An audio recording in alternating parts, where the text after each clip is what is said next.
10.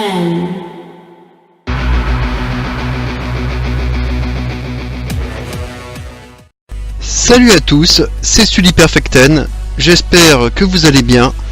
Voici donc une vidéo review du pay-per-view Elimination Chamber qui a eu lieu dimanche dernier. On va donc passer en revue les différents matchs, raconter un peu les différents faits saillants et je vais vous faire part un peu de mes impressions sur ce pay-per-view que j'ai donc vu hier. Et on va donc dérouler le fil de ce pay-per-view. On va commencer directement par le kick-off. Ça va pas durer très longtemps, hein, vous vous en doutez. C'était pas un match très intéressant. Il s'agissait de Mojo Rawley contre Kurt Hawkins. On savait que voilà, ce match avait été booké un peu à la dernière minute avec un build-up très light sur une histoire de football américain, une pauvre vanne de Kurt Hawkins, et voilà, c'était vraiment parti de rien du tout. Sur le match en lui-même, rien à dire de particulier, le match fut assez court et comme prévu, Mojo Rawley l'a emporté. Il y avait vraiment pas grand chose à dire de ce match. Mais la victoire de Mojo Rawley est tout à fait logique, puisqu'il est quand même mine de rien sur un mini push depuis la blessure de Zack Ryder, alors que de son côté Kurt Hawkins lui ne fait que jobber depuis son retour, il a absolument rien fait. Victoire hyper logique de Mojo. C'est compliqué de donner une note à ce match puisqu'il s'est rien passé, vu qu'il n'y a pas eu grand chose, je vais être assez sévère. Ça sera pour moi un 3 sur 10. C'est sévère, mais ça ne valait vraiment pas plus. On va tout de suite maintenant entrer dans le pay-per-view en lui-même, dans la carte principale. J'étais un peu surpris par l'opener, moi je m'attendais plutôt au turmoil, mais ils ont finalement commencé par un match féminin. Il y en avait 3 à noter, 3, j'ai entendu même que c'était la première fois que la WWE proposait 3 matchs féminins dans un seul pay-per-view. Donc c'est quand même quelque chose d'intéressant à signaler et à souligner. Et on peut dire aussi que de manière générale, SmackDown Live expose vraiment bien mieux ces lutteuses que Monday Night Raw, il n'y a vraiment pas photo. On a 3 combats féminins. Est-ce que Raw peut se targuer de faire ça? Non, pas du tout même, puisque ça tourne entre 4 filles en ce moment, alors que le roster féminin de SmackDown est plus rempli. Et ils arrivent à en faire quelque chose. On a même Carmella qui pourtant n'avait pas de combat booké dans ce pay-per-view, qu'on a maintes fois vu et revu durant ce pay-per-view. On les voit les filles, en tout cas. Donc ça, c'était déjà un bon point à signaler en préambule de ce premier match entre Mickie James et Becky Lynch. Alors, on va donc rentrer tout de suite dans le match. Comme je vous disais, moi j'aurais plutôt vu le turmoil en opener, parce que ça me semblait un choix plus judicieux pour un peu chauffer la salle et puis bien lancer le pay-per-view. Donc pour moi, le match pour moi, il avait vraiment intérêt à être emballant et être de qualité pour bien démarrer. Parce que c'était un peu risqué, fallait vraiment que le match soit bon pour bien lancer le pay-per-view. Et globalement en fait j'ai trouvé que c'était un très bon match féminin, avec 2 bonnes lutteuses sur le ring, donc forcément ça ne pouvait être qu'un bon match. Mickie James a plutôt dominé le match, mais Becky a réagi au courage, avec la détermination qui la caractérise, et après une tentative de disarmeur ratée de sa part, elle arrive finalement à coincer James avec un petit paquet qu'elle avait bien bloqué en jackknife, et donc elle s'impose de cette façon là. Donc victoire de Becky Lynch. C'était c'était le pronostic que j'avais donné, même s'il était un peu à contre-cœur, puisque moi comme je vous avais dit, dans ma vidéo de pronostic, j'avais finalement donné une victoire de Mickie James sur intervention d'Alexa Bliss, puisque pour moi le match d'Alexa Bliss Naomi et le match Becky Lynch Mickie James étaient intimement liés, donc moi je voyais plutôt Alexa Bliss intervenir dans ce match et ensuite Becky Lynch intervenir dans l'autre et se venger en quelque sorte. Donc finalement on verra par la suite qu'il y a rien de tout cela s'est passé, et finalement tout s'est joué à la loyale dans les deux matchs, et Becky Lynch qui avait donc la faveur en fait des bookmakers, Becky Lynch s'est imposée donc, et voilà, en tout cas c'est un match quand même qui a dépassé les 10 minutes, donc c'était plutôt pas mal en termes de durée pour un opener féminin.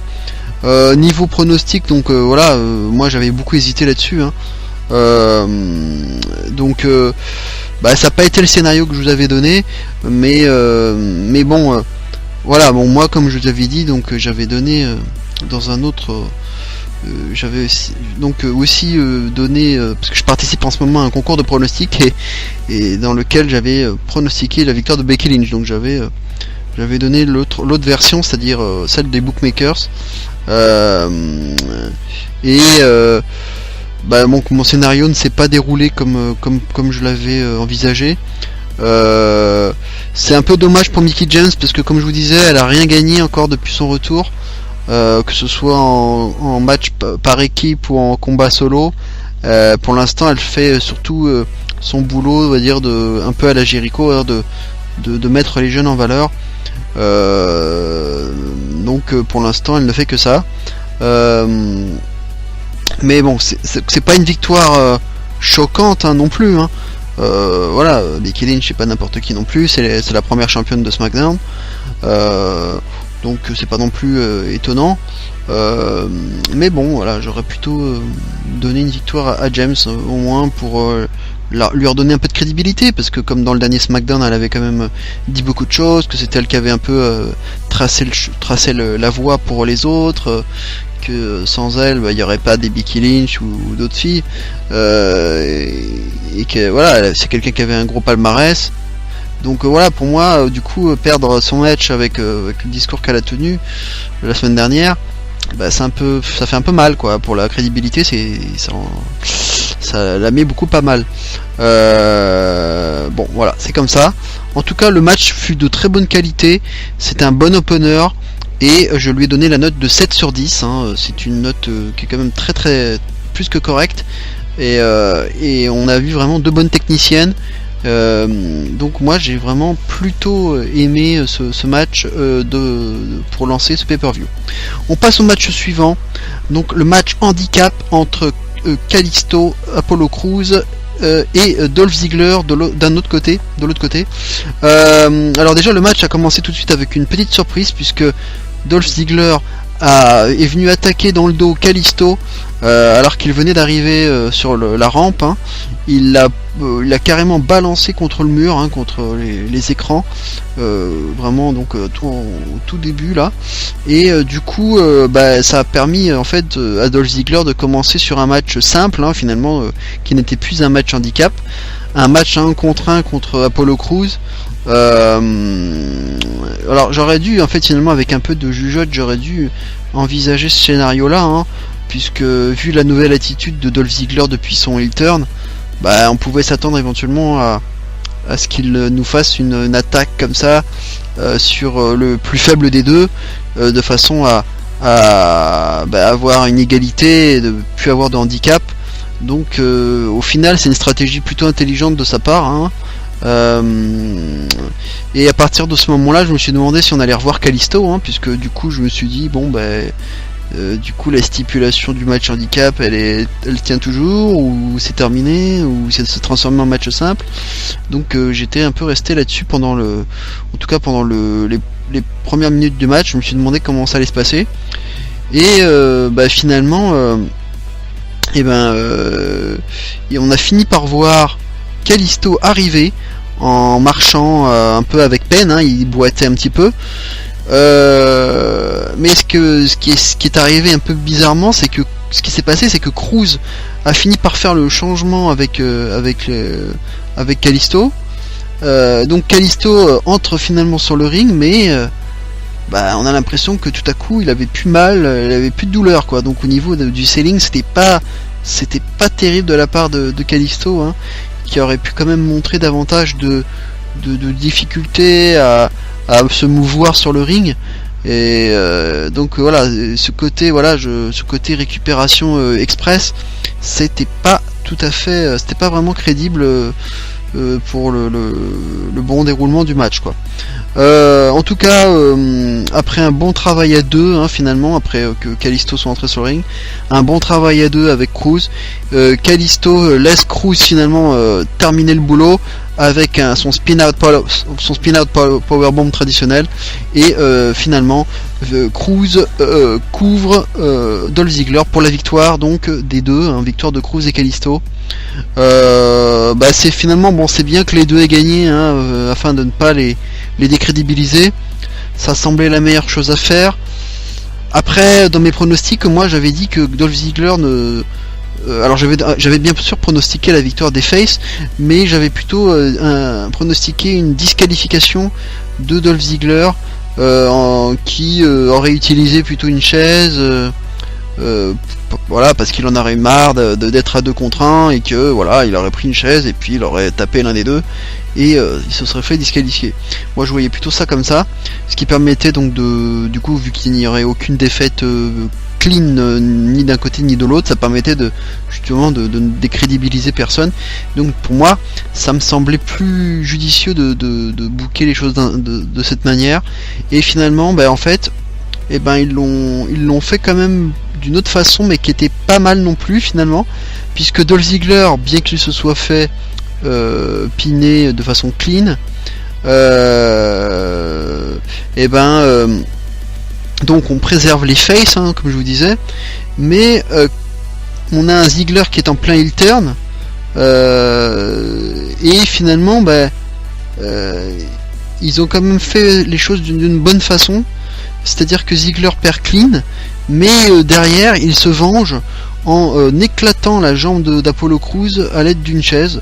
Donc ça a rejoint un peu ce que je vous disais dans mes pronostics, c'est qu'il a finalement utilisé une chaise, hein, puisque c'est ce qu'on a vu durant toute la feud, enfin si on peut appeler ça une feud en tout cas. Entre les trois hommes, on voyait à chaque fois Ziggler utiliser une chaise pour frapper ses adversaires. Donc c'est pour ça que je me disais que la chaise allait être encore un élément intéressant, un élément important du match ou de l'après-match. Donc là en l'occurrence c'était l'après-match, et du coup il l'a utilisé pour faire très mal à Apollo Crews, hein, au niveau de la cheville, et il a piétiné, enfin il a sauté sur la chaise pour faire un effet levier, et il coinçait sa jambe là, ça en tout cas visuellement ça devait faire très très mal, et du coup on sait pas du coup ce qui va se passer avec Crews, hein, qui va sûrement être absent pour un long moment, en tout cas in kayfabe, mais la rivalité entre Dolph Ziggler et Crews, à mon avis, ne fait que commencer. Kalisto, à mon avis, va être plutôt mis de côté dans la feud, mais c'est surtout entre Crews et Ziggler que ça va se passer. Et peut-être que ce sera pour le titre intercontinental à l'avenir, hein, on sait jamais. Que d'ici là, Ziggler sera peut-être champion, et que du coup Crews sera son futur challenger numéro 1. Mais ça sera pas pour tout de suite, hein. Le temps que Crews, en tout cas, revienne in kayfabe, revienne de blessure, ça va prendre un peu de temps. Donc du coup voilà, comme je vous disais, même si Ziggler perd, il n'est pas vraiment décrédibilisé grâce en fait à ses actions, à son action d'après match, parce que du coup il en ressort quand même comme un gars dangereux, et puis voilà, c'était un 2 contre 1, donc voilà, c'était pas si grave que ça qu'il perde, hein. Ça aurait été quand même plus embêtant s'il avait ce qui aurait été plus embêtant, c'est que s'il avait perdu et qu'il n'avait pas il aurait pas réagi derrière quoi, après le match. Il perd le match et hop, terminé quoi. Là au moins il réagit après sa défaite, du coup ça me gêne moins quoi. Un truc intéressant à noter aussi, c'est que le public, hein, il réagit globalement très bien, hein, au heel turn de Ziggler depuis le début, hein. Et le public l'a encore montré là durant le pay-per-view, hein. Et d'ailleurs, c'est marrant puisqu'il a même sifflé le retour de Kalisto, hein, lorsque Kalisto est revenu justement en boitant. Ils avaient vraiment pas envie finalement de voir Kalisto, ils avaient plutôt envie de voir Ziggler contre Cruz, et le public était plutôt derrière Ziggler, hein, il l'encourageait.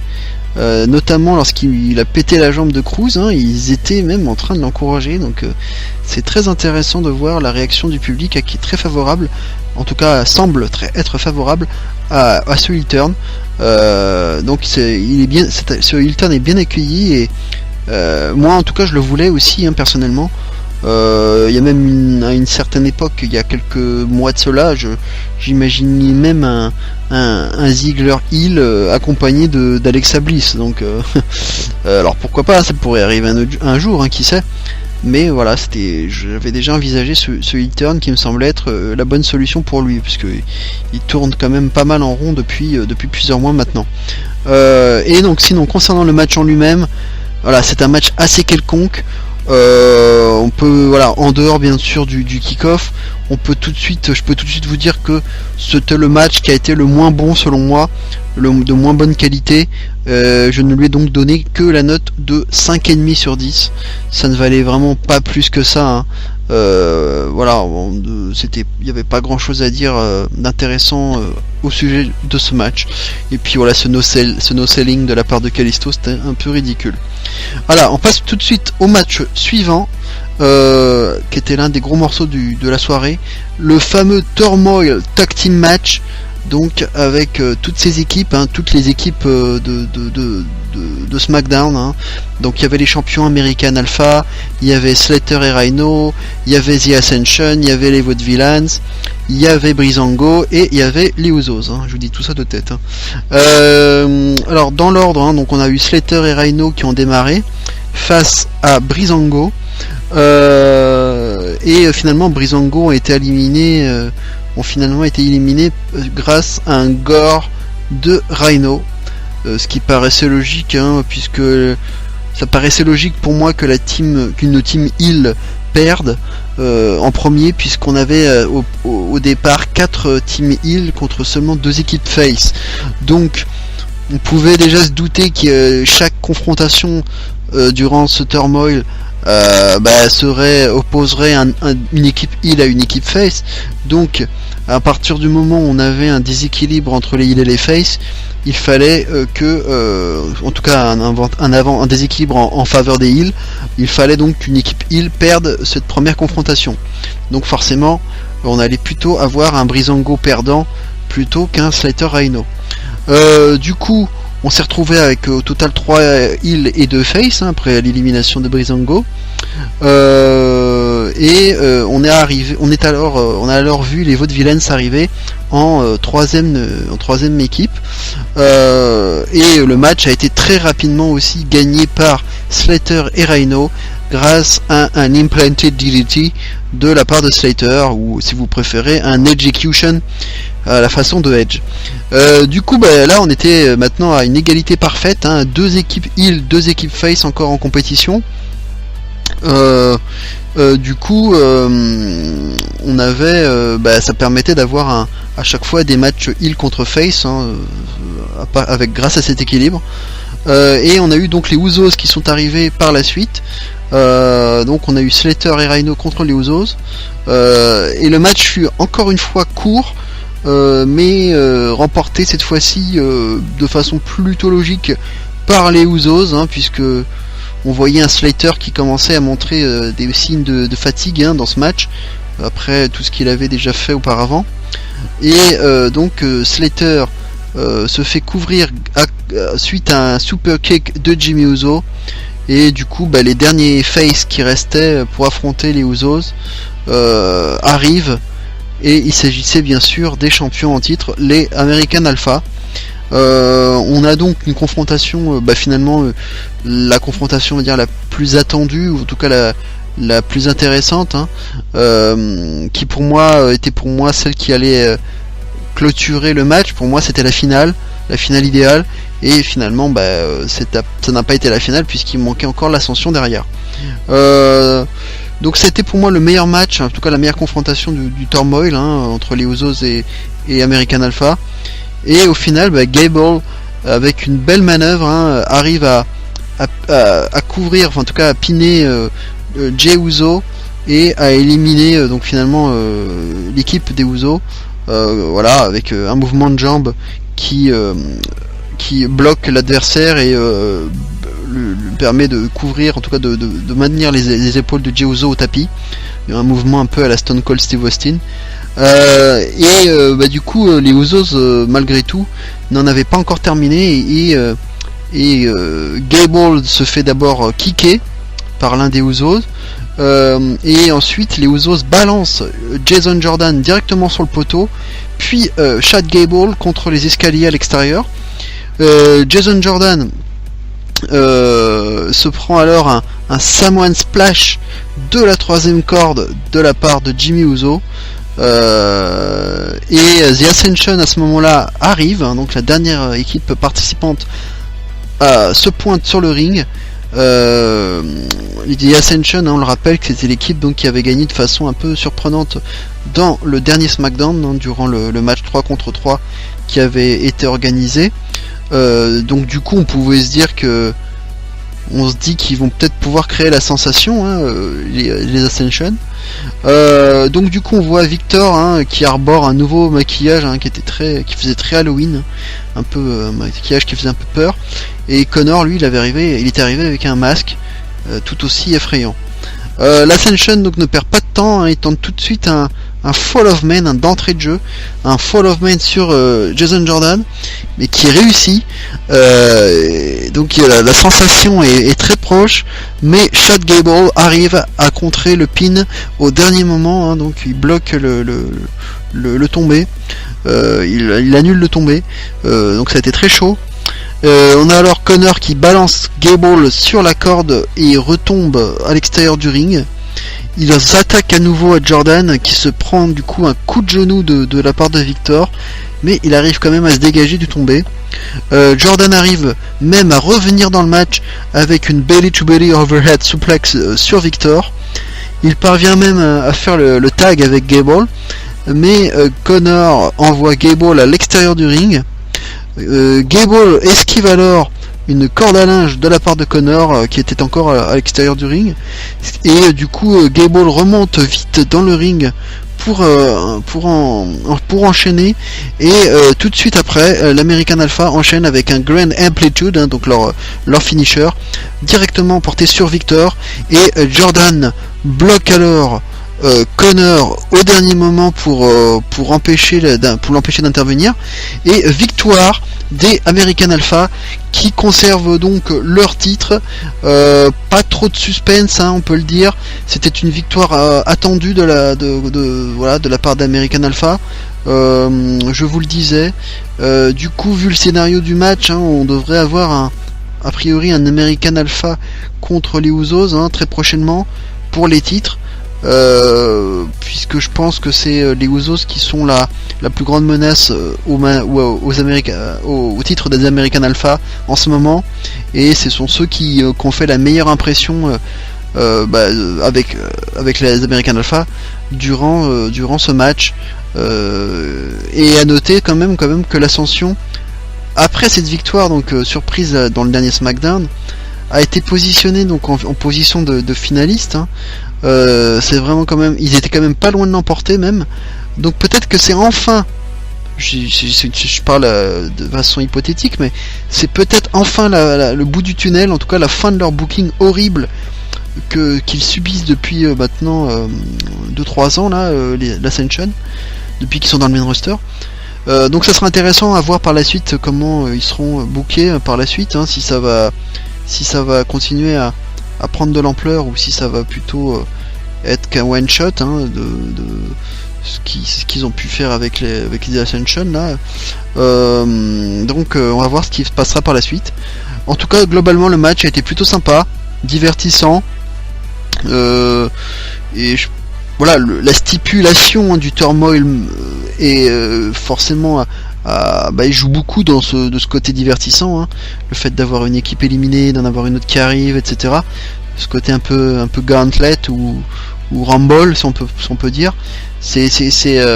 Voilà, ça donne un côté un peu divertissant au match, et voilà, j'ai trouvé ça sympa.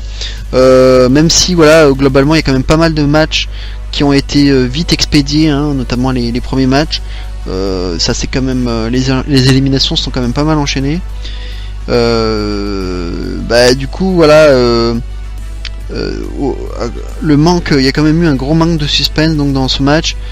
Et à cause de ça, ma note va pas être extraordinaire.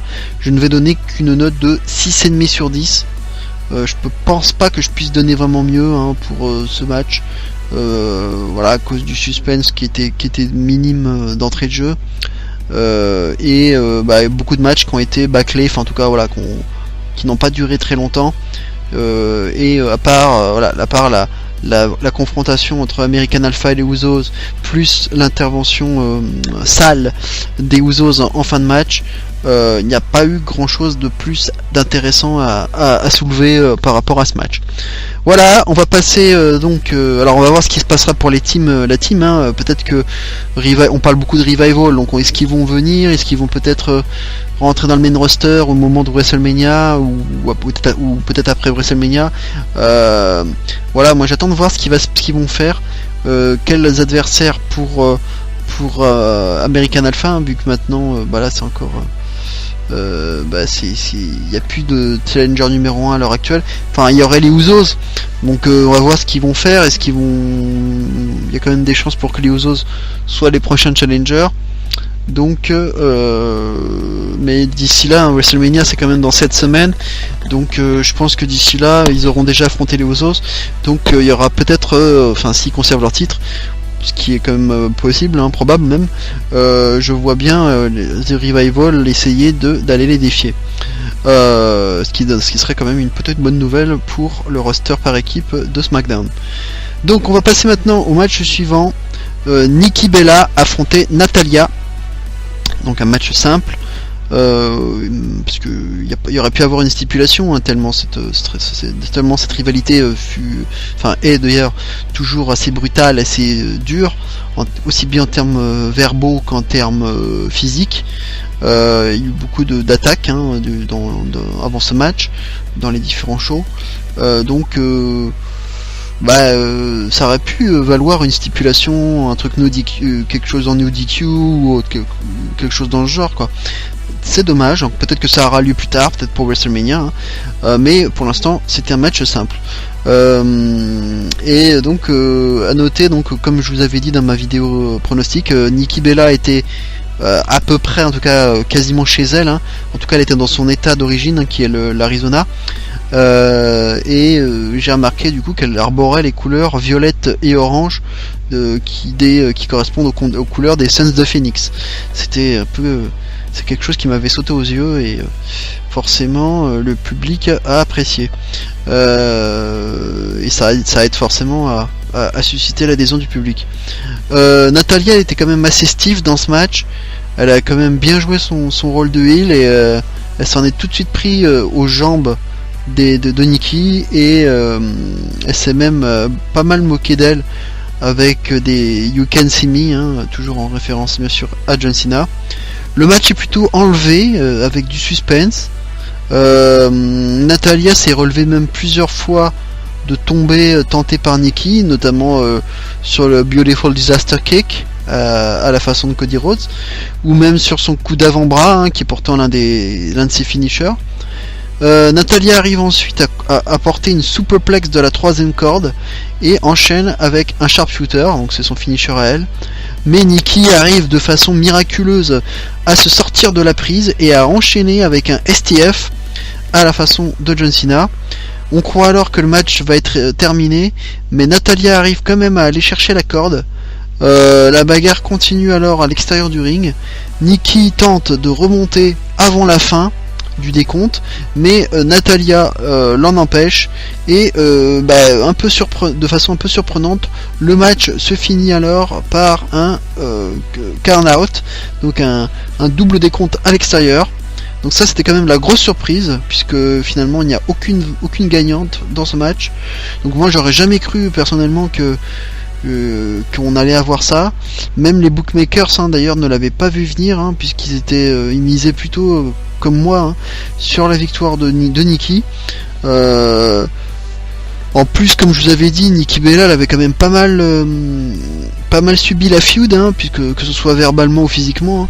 En plus elle évoluait à domicile, donc même si c'est pas forcément un gage de victoire, bon voilà, ça faisait quand même des éléments qui pouvaient faire penser que cette fois-ci Nikki Bella allait gagner.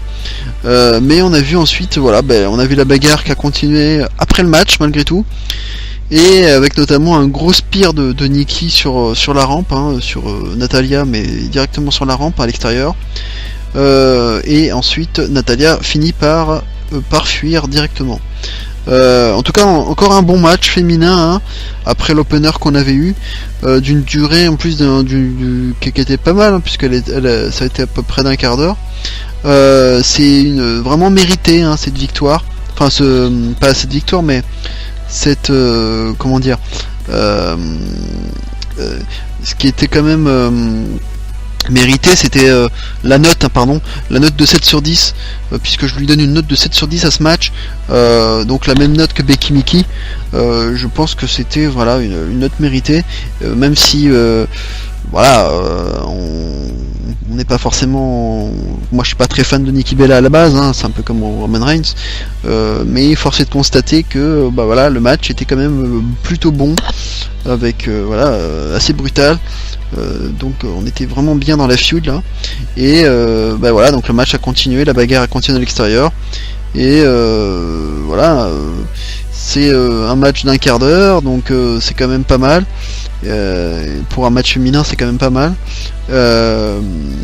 Et la feud, en tout cas, elle est pas terminée entre ces deux-là, puisque voilà, à cause de ces attaques-là à l'extérieur.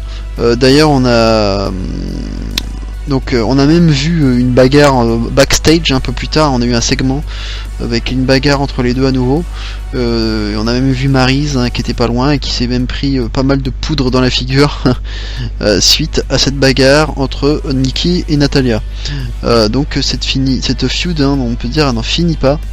Je sais pas jusqu'où ils vont aller, mais peut-être un combat à WrestleMania avec une stipule cette fois-ci. Enfin, bon, bref, on verra bien. Voilà, en tout cas, un très bon match. Donc jusqu'à maintenant, 2 bons matchs féminins. C'était quand même plutôt positif. On va passer à un autre match qui était quand même assez attendu, puisqu'il opposait Luke Harper à Randy Orton, donc le vainqueur du Royal Rumble, qui était donc en action. Donc ça, c'était un match intéressant, puisqu'il y avait quand même un bon build-up autour de ce match. J'ai noté que d'entrée de jeu, l'entrée d'Harper, elle avait la même, c'était toujours la même musique que d'habitude, et son thème d'entrée était le même, et il a pas changé de tenue non plus, parce que je m'étais dit que qu'il aurait peut-être pu changer de musique et de tenue après ce face turn. Du coup, je me suis dit que s'il changeait tout, ça confirmerait définitivement son face turn, alors que du coup, en restant tel qu'il était, en termes de tenue, il est resté quand même assez. C'est resté toujours la même tenue, pas de changement de musique, donc je me suis dit qu'à ce moment-là, le doute restait encore permis, et le voir se rallier à nouveau à Bray Wyatt pour se débarrasser d'Orton n'était pas quelque chose d'impossible. Donc du coup, en ce qui concerne le match fut vraiment vraiment bon. On a vu un Orton qui a fait du Orton finalement. Voilà, beaucoup de prises au sol, des prises de tête, des clés de bras, etc. Un peu old school, donc plutôt lent, méthodique, comme un serpent quoi. Mais c'était surtout la prestation de Harper qu'il fallait vraiment mettre en valeur et qu'il fallait souligner. Il a vraiment montré toute l'étendue de son talent, et notamment avec son sit-out powerbomb, son topé suicida, ses super kicks à répétition. Enfin, il a un moveset vraiment très diversifié pour un gars de son gabarit, c'est quand même impressionnant. Moi je vous disais que c'était très bien que Harper soit booké, soit pushé de cette façon-là. Il le méritait vraiment. Il méritait une belle exposition, tellement il était talentueux quoi. Pour ne pas le décrédibiliser, hein, il fallait pas qu'il perde non plus trop facilement. C'était un peu ma crainte. Et du coup, le booking qu'on a eu me semble quasi parfait, puisque alors donc on a eu Orton qui a logiquement gagné, hein, mais il a gagné dans la douleur. Il a porté son traditionnel RKO, mais il a quand même dû faire un aveuglement, on va dire rapidement, pour avant de faire ce RKO. Hein. Donc c'est un petit voilà, un geste un peu de heal, quoi, un étranglement, une espèce de double ATMI sur la carotide. Du coup, il a enchaîné avec ce RKO. C'était pas dans les carotides, pardon, c'était vraiment un aveuglement. Et moi je trouve que c'est bien d'avoir montré un Orton, hein, qui en chie, hein, qui en bave pour l'emporter. Le public en tout cas a bien encouragé Harper, j'ai trouvé. Donc j'ai trouvé ça cool de leur part. Et on peut dire que le face turn, en tout cas, enfin le face turn entre guillemets de Harper est une aussi bonne idée que le heel turn de Ziggler, hein, en quelque sorte. Et que dans les deux cas, le public comme le public semble adhérer, hein, comme Ziggler semble adhérer à ce heel turn, enfin ce face turn pardon, ce semblant de face turn en tout cas de Luke Harper. Donc au final victoire logique d'Orton, qui voilà, en tant que vainqueur du Rumble et donc feature number one contender au titre de celui qui aura gagné l'Elimination Chamber. Forcément c'était logique que Orton gagne ce match, hein. Il n'y avait pas d'autre scénario possible. Et donc vraiment un très bon match que j'ai noté 7,5 sur 10. Donc un match de très bonne qualité. Et moi je demande, hein, de plus en plus de matchs simples pour pour Luke Harper. Moi j'adore, hein, quand Luke Harper est là et qu'il nous fait des matchs comme ça. Il est vraiment sous-coté et c'est dommage, hein, qu'on ne le voit pas davantage. Donc peut-être que du coup mon appel sera entendu et qu'on verra enfin un Harper mieux utilisé et qu'on voit vraiment l'étendue de son talon, quoi. On passe au match suivant. Donc c'était le troisième et dernier match féminin et qui avait quand même qui revêtait une importance quand même capitale, on va dire. Donc en ce qui concerne le match en lui-même, hein, donc c'était un match quand même qui a été plutôt enlevé, avec plutôt une belle performance de Naomi de par son côté athlétique, hein, qu'on connaît maintenant. Alexa Bliss joue quand même bien son rôle de heel aussi, avec quelques coups bas. Elle profite notamment de l'arbitre aussi, voilà. Il y a eu malheureusement un botch assez visible au moment, enfin un premier botch en tout cas, au moment où Naomi a tenté son split-legged moonsault, hein. Bliss était censé l'esquiver, mais elle l'esquive mal, ce qui fait que du coup Naomi lui retombe quand même dessus au niveau des fesses, alors que Bliss était sur le ventre. Donc ça c'est un peu dommage. Bliss tente alors un tombé en s'appuyant aux cordes, mais l'arbitre le voit, donc le tombé n'est pas validé. Alexa Bliss tente alors un Sparkle Splash, hein, son finisher, mais elle se fait contrer par Naomi avec ses genoux. Naomi enchaîne vite alors avec une nouvelle fois son split-legged moonsault, mais là encore, hein, c'était à nouveau un botch, puisque Bliss n'était pas encore bien allongée, elle était pas prête à réceptionner ça, et du coup Naomi arrive alors que elle arrive à peu près au niveau des côtes de Bliss, hein, donc c'était pas très beau à voir. Du coup malgré ce botch, c'est le compte de 3 quand même, et du coup Naomi s'impose dans ce match et elle devient la nouvelle championne de SmackDown. Donc là les bookmakers du coup donnaient Naomi gagnante, hein, comme je vous l'avais dit, et après voilà, Naomi gagnante, hein, ça veut pas forcément dire qu'il voyait une Naomi championne pour autant, hein. Donc moi j'avais plutôt donné une victoire de Naomi par count out, des comptes extérieurs, ou au pire par disqualification, mais car moi je voyais Bliss, je voyais pas Bliss perdre son titre tout de suite.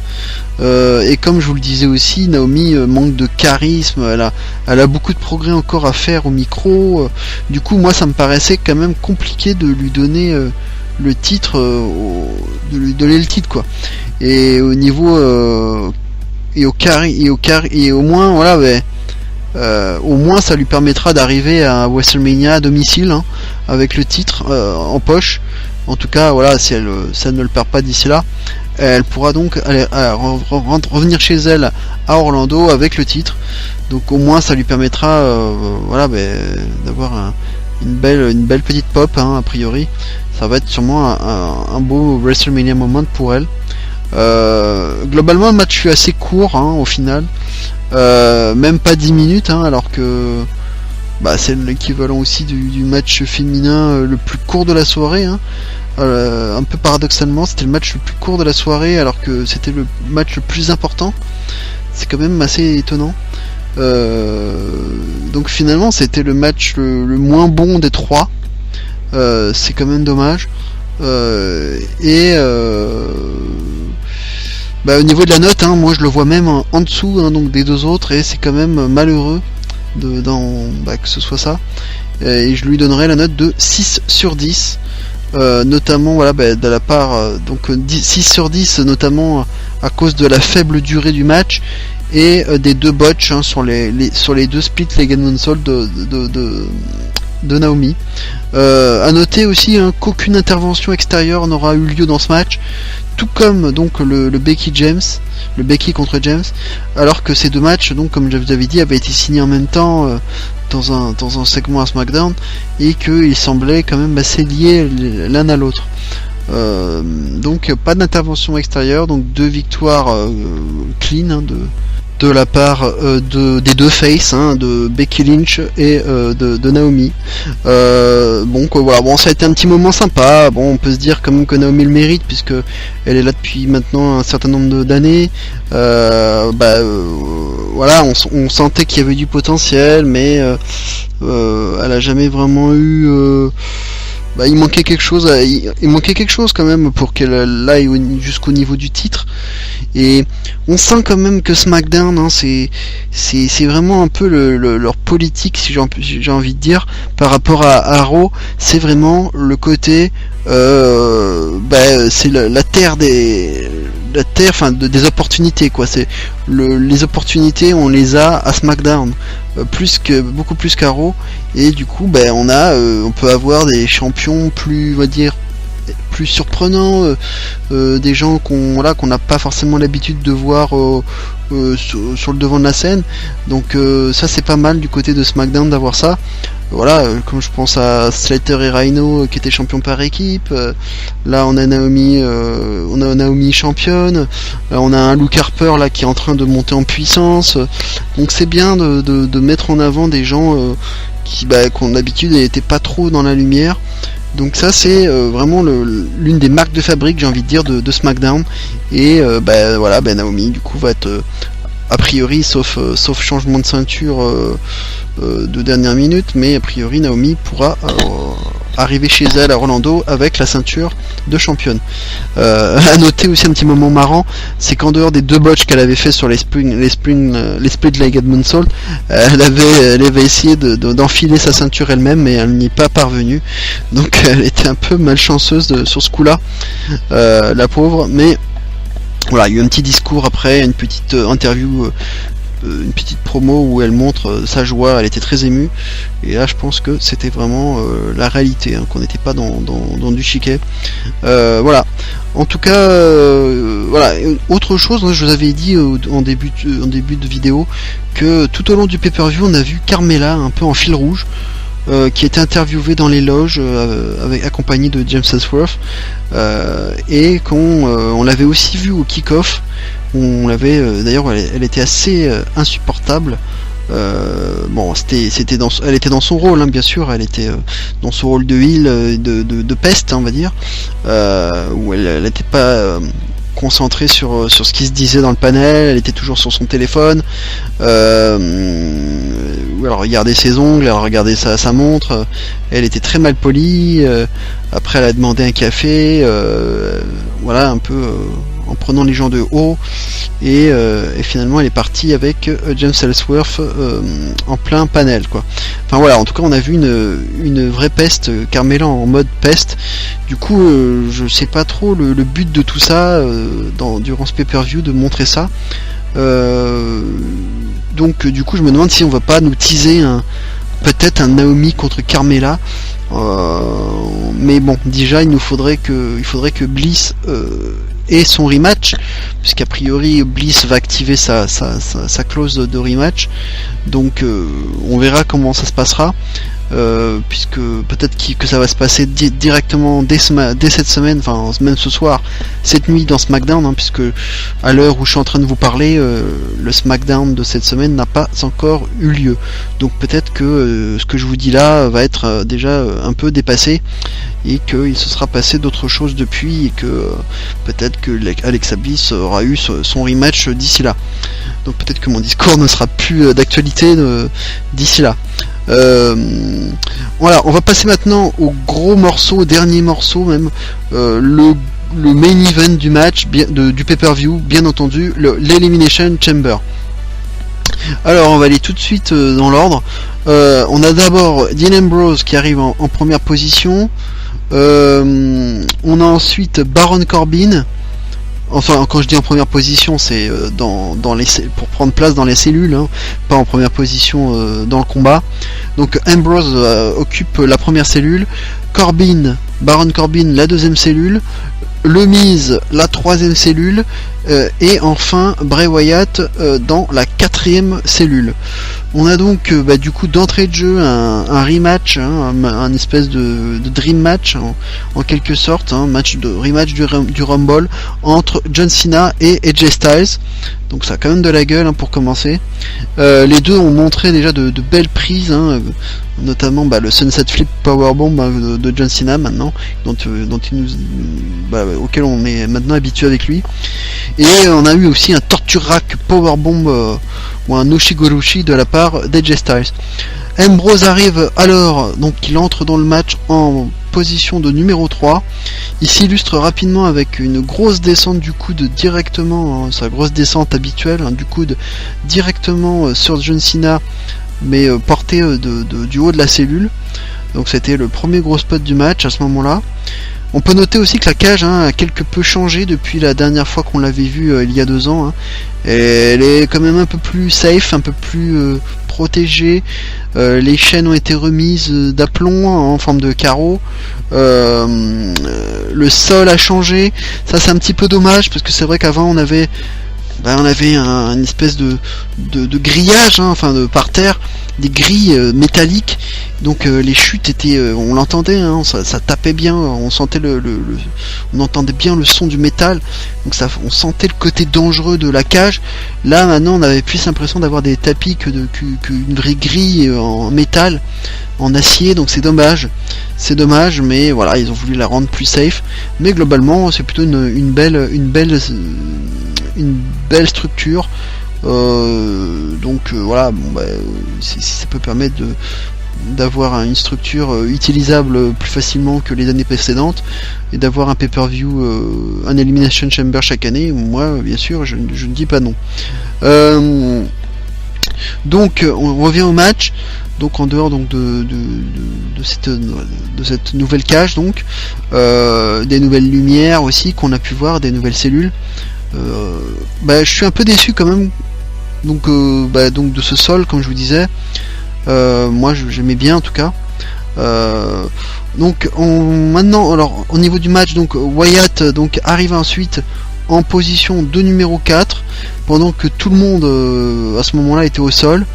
On a Dean Ambrose et AJ Styles qui se balancent la tête contre le plexiglas, hein, alors qu'ils étaient carrément perchés au-dessus d'une cellule.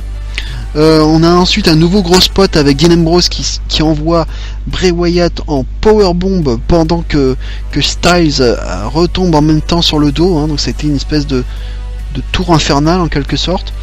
Baron Corbin arrive alors en numéro 5. Il arrive à porter même un End of Days directement sur AJ Styles, hein, un peu comme dans le dernier SmackDown d'ailleurs. Mais Cena ne permet pas, bizarrement d'ailleurs, ne permet pas à Corbin de couvrir AJ Styles. C'est bizarre puisque c'est quand même un match à élimination, donc autant laisser Corbin couvrir Styles, hein, puisque du coup un End of Days, on sait que c'est une prise dévastatrice dont personne ne s'est relevé jusqu'à maintenant, hein, si je me trompe pas, même NXT confondu. Donc c'est un peu dommage et un peu bizarre que Cena empêche Corbin de couvrir Styles, puisque du coup on aurait pu avoir un gros morceau en moins, hein, dans le combat. Donc ça, j'ai trouvé que c'était un peu incohérent. Donc du coup on a John Cena qui enchaîne Corbin avec un STF, mais Corbin arrive étonnamment à se dégager et à même apporter un nouvel End of Days, mais cette fois-ci c'est directement sur Cena, donc après Styles, pardon, c'est John Cena qui se prend un End of Days.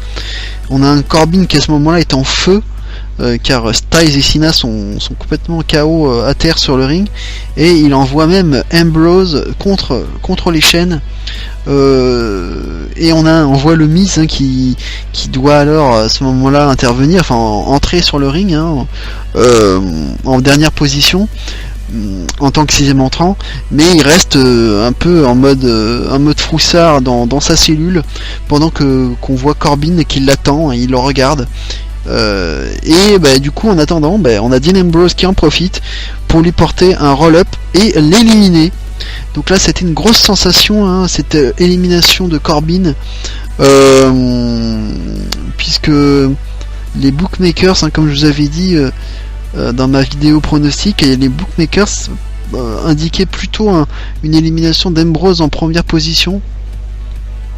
Donc moi je trouve ça dommage pour Corbin, hein, qui méritait, je pense, d'aller plus loin dans ce combat, parce qu'il a quand même montré beaucoup de moments de domination, et il a apporté beaucoup de End of Days, donc c'est dommage.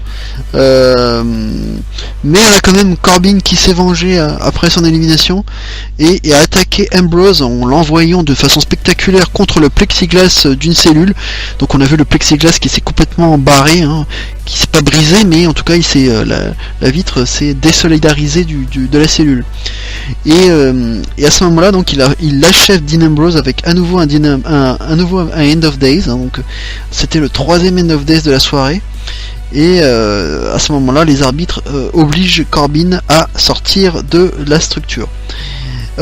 Du coup, à ce moment-là, le Miz, hein, qui était toujours dans sa cellule et qui attendait que Corbin sorte pour enfin sortir. Du coup, une fois que Corbin est sorti, il en a profité, et du coup, il est sorti de sa cage, et il en a profité pour couvrir Dean Ambrose, hein, qui était donc complètement KO suite à ce qu'avait fait Corbin juste avant. Et du coup les arbitres, donc comme je vous disais, donc avaient raccompagné Corbin, et une fois que le Miz est sorti de sa cellule, il couvre Ambrose et élimine Ambrose tout de suite. Donc ça a été, on va dire, on a vu un Miz qui agit encore en bon heel, hein, en mode un peu en mode edge, on va dire, hyper opportuniste. Donc il était très bien dans son rôle. On voit alors Wyatt, hein, de retour, alors qu'on l'avait bizarrement plus trop vu à l'écran, hein, il y avait un peu disparu, on se demandait s'il était là encore. On voit le Miz qui enchaîne avec des yes kicks façon Daniel Bryan, à la fois sur Wyatt et à la fois sur Cena. Donc à ce moment-là, c'est le Miz qui a un peu le momentum, qui est en feu, et il porte même un Skull Crushing Finale sur Bray Wyatt, mais directement sur la partie on va dire tapis, la partie du tapis de la cage, hein, la partie extérieure, mais en voulant plonger sur Cena, parce que le Miz en ce moment-là monte sur la 3ème corde, il veut plonger sur John Cena, mais il se fait contrer par un double A, et se fait à ce moment-là éliminer Donc Double A, donc le Miz est éliminé. Ils ne sont plus que 3 déjà. Donc John Cena, AJ Styles et Bray Wyatt, un peu les 3 favoris du match en quelque sorte. Donc c'était pas vraiment une surprise de voir ces 3 là en position de finaliste.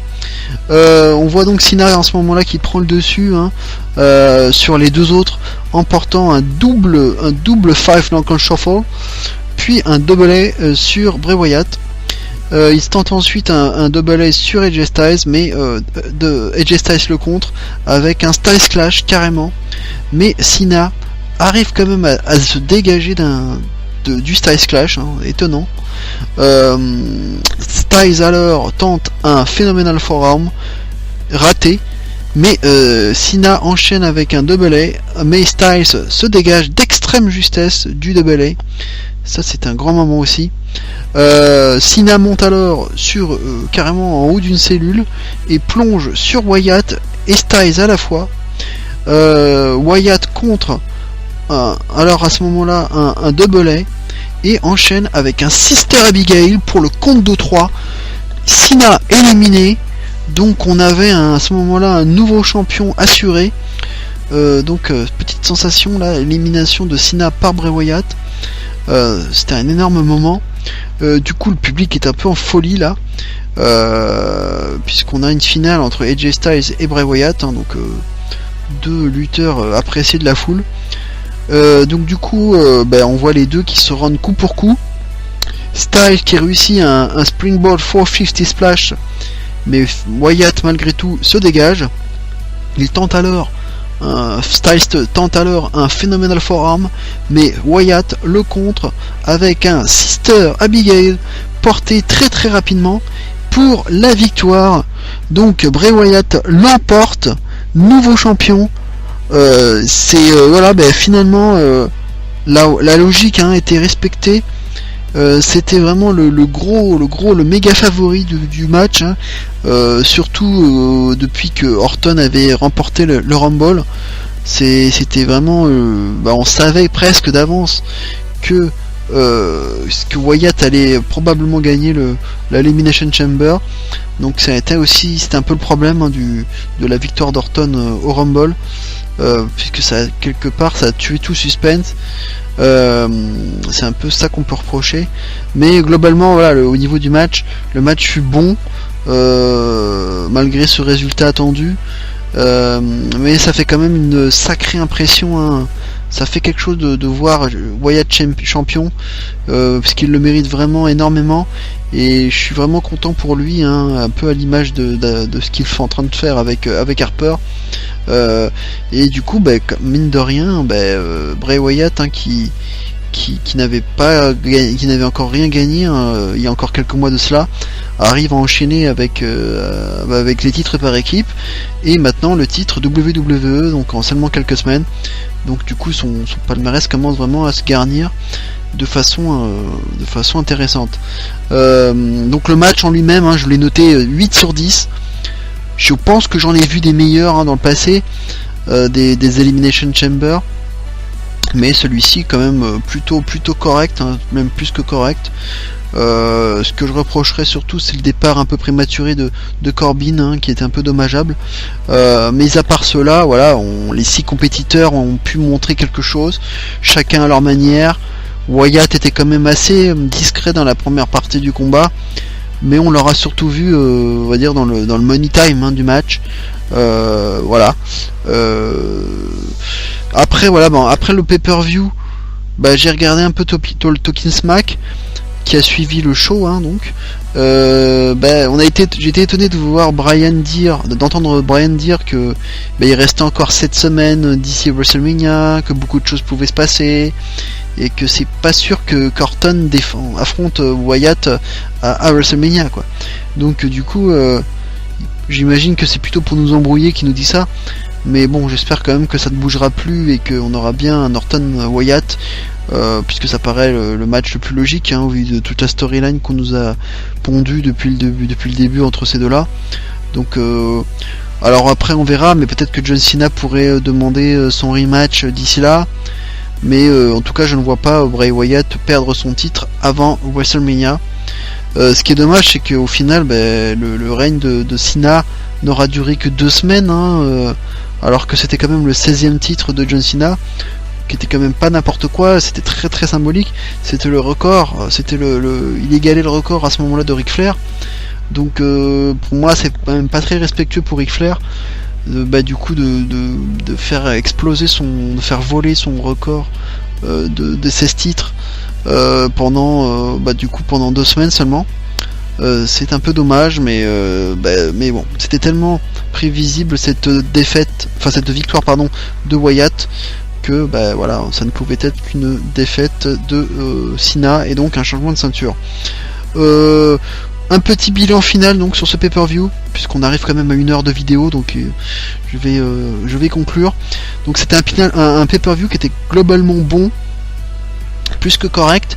Les femmes auront produit, je trouve, de très bons matchs au global, même si c'est un peu dommage que le match de championnat fut aussi court et avec 2 botches quand même assez visibles, et que voilà, que c'était le match le plus important, le match de championnat, qui a été le moins bon des 3 matchs féminins. Je suis content donc que Harper et Wyatt aient été tous les deux mis en valeur durant ce pay-per-view. Et on aura eu globalement de bons matchs, mis à part, on va dire, le match handicap, le kick-off, mais qui est un peu particulier, donc je ne vais pas en tenir compte, mais surtout en dehors du match handicap et le match championnat féminin qui est un peu en dessous. Globalement tous les matchs ont été de qualité, donc je donnerai la note globale de 7 sur 10 à ce pay-per-view.